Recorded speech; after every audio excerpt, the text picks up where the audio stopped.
En este esquema se resumen las funciones químicas inorgánicas.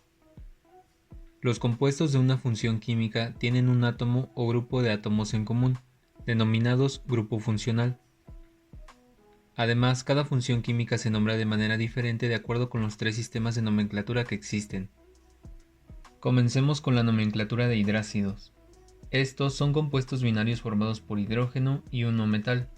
El hidrógeno trabaja con un número de oxidación de +1, y el no metal generalmente es un halógeno o un anfígeno. Estos compuestos en disolución acuosa liberan iones hidrógeno, por un fenómeno llamado disociación de un ácido. Además, estos se nombran con las nomenclaturas tradicional y sistemática. Los halógenos son los elementos de la familia 7A, como el flúor, el cloro, el bromo o el yodo. Todos ellos tienen 7 electrones de valencia, por lo tanto buscan ganar un electrón para completar su octeto. Al ganar un electrón, adquieren una carga negativa de -1. Por su parte, los anfígenos son los elementos de la familia 6A, como el oxígeno, el azufre, el selenio o el telurio. Todos ellos tienen 6 electrones de valencia, por lo cual buscan ganar 2 electrones para completar su octeto, y al ganar 2 electrones adquieren una carga negativa de -2. Todos los elementos cuando se convierten en aniones reciben un nombre especial. La regla es mantener la raíz del nombre del elemento y añadir la terminación uro. De esta manera, los aniones que tenemos aquí se llaman fluoruro, cloruro, bromuro, yoduro, sulfuro, selenuro y telururo. La excepción aquí es el oxígeno, que forma una familia de compuestos especiales denominados óxidos, por lo tanto el anión del oxígeno se llama óxido. Los hidrácidos formados con estos elementos y el hidrógeno son los siguientes. Todos ellos se van a nombrar con la nomenclatura tradicional y sistemática, con excepción de uno que es muy importante y que recibe un nombre común. Este es el agua. Tomemos estos ejemplos. Para nombrar un hidrácido con la nomenclatura tradicional, primero comenzamos con la palabra ácido, que hace referencia al hidrógeno. Luego tomamos el nombre del anión del otro elemento, le quitamos la terminación uro y la sustituimos por la terminación hídrico. Así, el primer compuesto se llamaría ácido fluorhídrico. Y los siguientes, ácido clorhídrico, ácido yodhídrico, ácido sulfhídrico y ácido telurídrico. Ahora bien, para nombrar un hidrácido con la nomenclatura sistemática, primero vamos a tomar el nombre del anión, luego la preposición de y luego el nombre del catión. En este caso, el primer compuesto se llama fluoruro de hidrógeno, el segundo cloruro de hidrógeno y el tercero yoduro de hidrógeno. Sin embargo, para los siguientes compuestos debemos tomar en cuenta algo importante. Cuando tenemos compuestos cuyas fórmulas tienen subíndices mayores a 1, debemos usar prefijos multiplicadores. Entonces el siguiente compuesto se llama sulfuro de dihidrógeno, ya que el prefijo di nos indica que en la fórmula del compuesto tenemos 2 átomos de hidrógeno. De esta manera también, el último compuesto se llama telururo de dihidrógeno. Sobre la nomenclatura sistemática debemos revisar las siguientes particularidades. Primero, los prefijos multiplicadores se pueden omitir siempre y cuando al nombrar un compuesto no haya lugar a confusión. Esto aplica para todas las funciones químicas, no solamente para los hidrácidos. Por ejemplo, en este compuesto llamado cloruro de hidrógeno, es innecesario el uso de prefijos multiplicadores que denoten que solamente tenemos un átomo de cada elemento.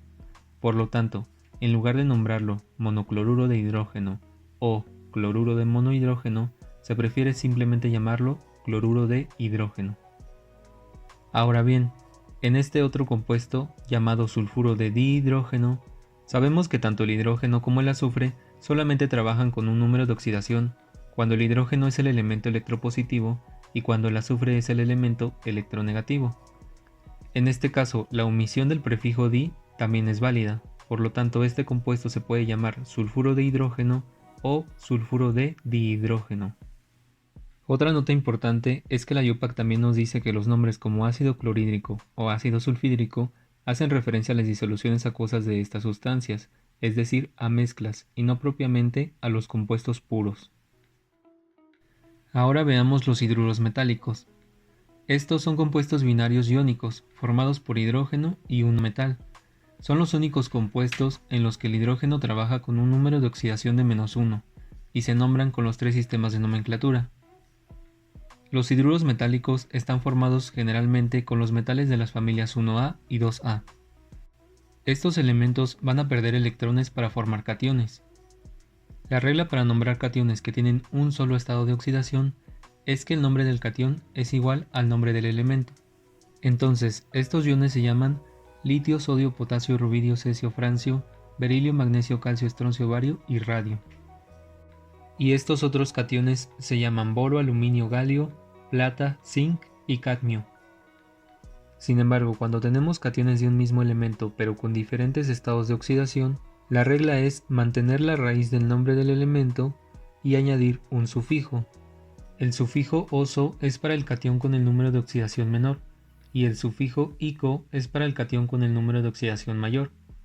Por lo tanto, estos ejemplos se llaman ion cuproso o cobre 1, ion cúprico o cobre 2, ion ferroso o hierro 2, ion férrico o hierro 3, ion niqueloso o níquel 2 y ion niquélico o níquel 3. Ahora sí, veamos los siguientes ejemplos. Para nombrar un hidruro con la nomenclatura tradicional, primero comenzamos con la palabra hidruro, que hace referencia al hidrógeno. Luego agregamos la preposición de y escribimos el nombre del catión. Entonces los primeros 3 ejemplos se llaman hidruro de litio, hidruro de berilio e hidruro de zinc. Sin embargo, los siguientes ejemplos son hidruros formados con metales que tienen 2 estados de oxidación. Por lo tanto, hacemos uso de los sufijos. Si observamos las fórmulas podemos darnos cuenta que el primer hidruro está formado con cobre más 1 y el segundo con cobre más 2. Por lo tanto, los nombres correspondientes son hidruro cuproso e hidruro cúprico. El último compuesto está formado con hierro más 3.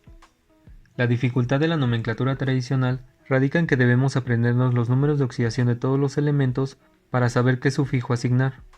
En este caso sabemos que el hierro trabaja con más 2 y más 3, y como este compuesto está formado con hierro más 3, se denomina hidruro férrico. Luego, para nombrar un hidruro con la nomenclatura stock, se escribe hidruro de seguido del nombre del catión, y en aquellos casos en los que el metal trabaja con más de un estado de oxidación, se especifica el número de oxidación del elemento entre paréntesis y con números romanos. Los primeros 3 ejemplos se llaman simplemente hidruro de litio, hidruro de berilio e hidruro de zinc, ya que los metales de estos hidruros solamente trabajan con un estado de oxidación. En cambio, los otros ejemplos, hidruro de cobre 1, hidruro de cobre 2 e hidruro de hierro 3, sí se especifica el número de oxidación entre paréntesis y con número romano, ya que los metales de estos hidruros sí trabajan con más de un estado de oxidación. Y finalmente, para nombrar un hidruro con la nomenclatura sistemática, se escribe hidruro de seguido del nombre del catión, usando los prefijos multiplicadores correspondientes. Por lo tanto, los siguientes ejemplos se llaman hidruro de litio, dihidruro de berilio, dihidruro de zinc, hidruro de cobre, dihidruro de cobre y trihidruro de hierro. También hay que revisar algunas cosas sobre la nomenclatura tradicional con los siguientes ejemplos. Primero, cuando el metal tiene un estado de oxidación, se admite añadir la terminación ico. Esto es opcional y no es lo más común, pero algunas fuentes también lo consideran. Por ejemplo, este compuesto que en la nomenclatura tradicional se conoce como hidruro de litio, también se puede llamar hidruro lítico. Y este otro compuesto que se llama hidruro de zinc también se puede llamar hidruro zíncico. Y en segundo lugar, hay que tener presente que los sufijos de la nomenclatura tradicional solo nos indican si un metal trabaja con su estado de oxidación mayor o menor, pero no nos dice como tal su número de oxidación. Para ello tendríamos que sabernos de memoria los números de oxidación de todos los elementos, o bien conocer la fórmula del compuesto. Habiendo revisado la nomenclatura de hidrácidos y de hidruros, aquí te dejo algunos ejemplos para que practiques. Recuerda que los hidrácidos no se nombran con la nomenclatura stock. Y aquí te dejo una tabla de los prefijos y los sufijos utilizados en la nomenclatura tradicional, según la cantidad de estados de oxidación que maneje el catión metálico o el elemento electropositivo. Y finalmente, aquí te dejo una tabla con los prefijos multiplicadores utilizados en la nomenclatura sistemática.